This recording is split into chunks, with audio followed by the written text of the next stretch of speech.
Bonjour à vous, les amoureux des Saintes Écritures. Grâce et paix demeurent sur chacun de vous. Le choc de la foi en question, le scandale de la vérité libératrice en question. La Bible est-elle historique? La Bible est-elle historique? Un tel thème n'évoque pas une quelconque critique, non. Mais pour apporter un tant soit peu une certaine lumière, pas la lumière, une certaine lumière sur la vérité de l'histoire et de la Bible. L'histoire, d'abord et avant tout, est une science. L'histoire est une science. Et on parle des humanités. L'histoire fait partie des sciences humaines. Elle fait partie des humanités. Nous allons voir les humanités et les autres sciences pour dégager une différence. On appelle humanité, dans ce sens, toutes les sciences afférentes à l'homme.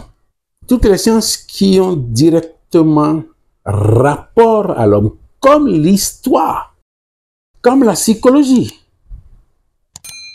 comme la pédagogie, comme l'économie. On appelle leur ensemble les humanités, les sciences humaines, par rapport aux sciences dites expérimentales, par rapport aux sciences dites objectives. Dans les sciences dites objectives, on a un objet devant toi. Le sujet se présente devant un objet qu'il dissèque, qu'il analyse, qu'il dépouille, qu'il déchire, qu'il tue, qu'il ressuscite, qu'il tourne dans tous les sens pour en avoir la vérité ultime, comparer, faire l'hypothèse et conclure. Nous avons là observation, hypothèse et confirmation. La même règle, la même méthode ne s'observe pas dans les sciences dites humanité, dans les sciences humaines. Dans les sciences humaines, le sujet et l'objet se confondent. Et c'est ce qui fait la complexité, entre griffes, des sciences humaines. On ne peut pas parler d'un objet pur, de l'objectivité. Non, on parle de la subjectivité. Les sciences humaines sont subjectives et les sciences expérimentales sont objectives. C'est la différence fondamentale. C'est la différence fondamentale. Pourquoi? Pourquoi les sciences humaines sont dites subjectives? Parce que l'objet est sujet et le sujet qui l'administre est sujet. Sujet et objet se confondent au niveau des sciences humaines. Il n'y a rien à disséquer. La dissection se fait humainement entre griffes. Parce que c'est l'homme qui est devant l'homme pour le disséquer. Il y a des règles. C'est le sujet qui observe le sujet. C'est le sujet qui traite le sujet. Or, dans l'autre expérience, c'est le sujet qui traite l'objet. Ici, l'objet est sujet. Vous voyez la complexité. Et c'est ça qui fait la grande différence entre les deux types de sciences. Revenons maintenant à l'histoire. L'histoire fait partie des humanités. L'histoire fait partie des sciences humaines. Et l'histoire est définie comme le récit, entre griffes. Bon, ça peut paraître pauvre, mais le récit des événements passés, restons là. Le récit des événements passés. Il convient de mettre récit entre griffes, il convient de mettre événement entre griffes. Pourquoi? Parce que l'histoire, c'est l'histoire. Ce n'est pas un journal. Ce n'est pas le journaliste qui est dedans et qui observe et qui raconte. On lui laisse des documents. Celui qui a laissé ce document, c'est lui qui l'a écrit. Et vous savez, l'histoire dépend pour une grande part de l'historien, de l'homme qui écrit. L'histoire, qu'on le veuille ou non, dépend du point de vue. Quel que soit le caractère objectif qu'il se donnera, l'histoire dépendra quelque part de l'historien. Et son point de vue est mitigé d'une manière ou d'une autre. C'est lui qui voit ça comme ça. Il entend, il juge. Il doit juger. C'est lui qui juge. Et c'est lui qui écrit. Et il écrit le résultat de son jugement. Alors, avec toutes ces lumières sur l'histoire, on peut parler maintenant de l'histoire des livres dits historiques. Si les livres sont dits historiques, oui, historiques, ils le sont. C'est de l'histoire, le récit des événements passés. Mais nous ne devons pas oublier qu'ils ont subi les mêmes sorts que l'histoire tout court. Parce que celui qui avait été inspiré, celui qui a vu, celui qui a rappelé, il est là avec sa sagesse, avec toute l'inspiration qu'il a reçue. Vous êtes d'accord? Dieu inspire 2, 3 personnes de la même inspiration à la même heure. Il ne va pas écrire les mêmes choses. Même s'ils écrivaient les mêmes choses, il ne va pas écrire avec les mêmes mots. Et la seule différence des mots suffit pour avoir des interprétations différentes. C'est capital. C'est capital. C'est pour en venir à la fluidité, à l'importance de la vérité de l'histoire biblique, des vérités bibliques. Il faut qu'on évolue. Et il faut qu'on élève un peu notre esprit pour voir au-delà de la bassesse commune. Parce que ne pas voir au-delà de la bassesse commune, met notre foi en danger.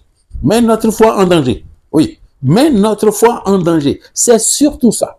Donc, l'histoire des livres bibliques dits historiques a subi le même sort et connaît les mêmes caractéristiques que l'histoire tout court. Alors, nous comprenons désormais que l'histoire biblique, en tant qu'histoire, subit les mêmes sorts. Subit les mêmes sorts. À la différence près. Et cela est capital. N'est-ce pas? Mais pourquoi c'est capital?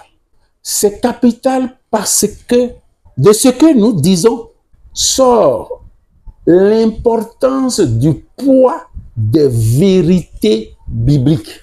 Le poids des vérités de l'histoire biblique, des livres historiques, n'est pas le poids de l'histoire tout court.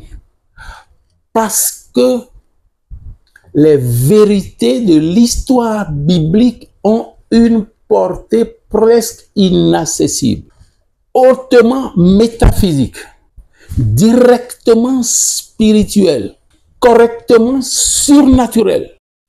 Tu le vois. Et c'est ça que nous devons savoir. C'est ça que nous devons savoir. La portée des vérités n'est pas la même quand il s'agit des livres historiques de la Bible. Ce n'est pas du tout la même chose. On aurait faussé si on les met sur un même point d'égalité. On aurait tout faussé, totalement tout faussé. La portée est tout autre chose. Avec cette lumière, on pourrait garder quoi? On pourrait garder le caractère supérieur des vérités historiques bibliques. La scientificité des vérités bibliques n'est pas la scientificité des vérités historiques tout court. Si les deux types d'histoire se donnent la même méthode, elles n'ont pas le même objectif. Elles n'ont pas le même objectif.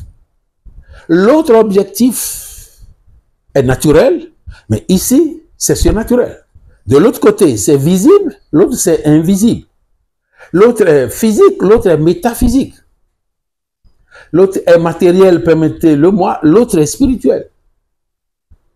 Cela est important. Et on pourrait même dire que les méthodes ne sont pas exactement les mêmes. C'est pour aboutir à une vérité supérieure. Et c'est pourquoi on continue de dire, par exemple, que le soleil bouge. Et ça reste une vérité biblique dont la portée est supérieure. Ça ne contredit pas la science. Et pas du tout alors. Parce que le type de vérité, ce n'est pas une vérité du même type. Que le soleil se lève à l'est et se couche à l'ouest. Que Josué, par la puissance de Dieu, arrête la course du soleil, mais ça ne contredit en rien la vérité scientifique selon laquelle c'est la Terre qui tourne. Et pas du tout. Parce que l'autre démontre une certaine autorité de Dieu sur l'homme. Si Dieu fait confiance en l'homme, Dieu travaille par l'homme, Dieu agit sur l'homme. Dieu qui connaît la rotation, Dieu qui a inventé la révolution, évidemment, on est en train de dire que non, quand on se réfère à ce Dieu pour le bien de l'homme, eh bien, il peut agir. Ça, c'est une vérité brute. C'est une vérité supérieure, même si elle est brute. C'est une vérité supérieure, même si elle est brute. Brute parce que tel que c'est annoncé, il faut le traiter pour voir au-delà des mots la réalité supérieure. Alors, que devons-nous garder? Que devons-nous conclure?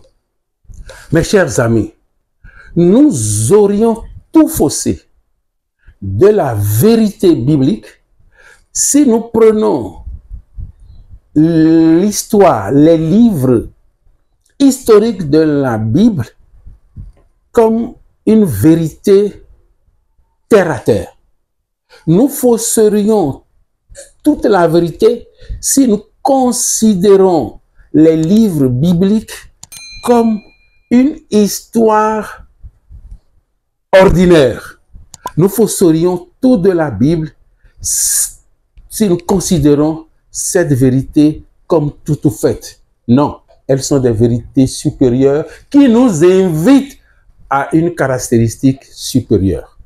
La foi du Christ, le Christ de la foi, la vérité de la foi en la vérité, comprenne qui pourra.